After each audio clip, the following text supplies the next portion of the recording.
Amelia, 23 tahun, warga Kenten, Kota Palembang ini terus menundukkan kepalanya saat dibawa petugas polisi dari Satuan Reskrim Polrestabes Palembang. Perempuan muda ini ditangkap karena diduga terlibat penipuan calo anggota Polri. Tertangkapnya tersangka setelah salah satu korban melaporkannya ke Polrestabes Palembang. Penipuan dilakukan pada 8 Oktober 2021 lalu dan tersangka menjanjikan pada korban bisa memasukkan anaknya jadi anggota Polri dengan membayar sejumlah uang. Tersangka juga membawa korban ke notaris untuk meyakinkan aksinya dengan surat perjanjian. Namun hingga saat ini anak korban tak kunjung lolos jadi anggota polisi dan rugi hingga 590 juta rupiah.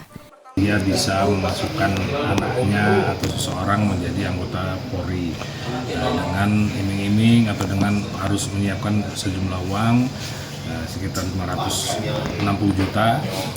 Korban juga karena seperti itu tergiur untuk mengiyakan keinginan dan syaratnya dari pelaku, langsung memberikan uang cash kepada pelaku. Nah, pelaku ini bersama kawan-kawan yang memang dia tidak sendiri, kawan ini sekarang masih kita lakukan pengejaran. Dia sudah kita amankan, alhamdulillah, dan kita akan proses lebih lanjut untuk mempertanggungjawabkan apa yang dia telah lakukan. Karena ulahnya, tersangka terancam hukuman 4 tahun penjara. Yudi Kiswanto, Kompas TV, Palembang, Sumatera Selatan.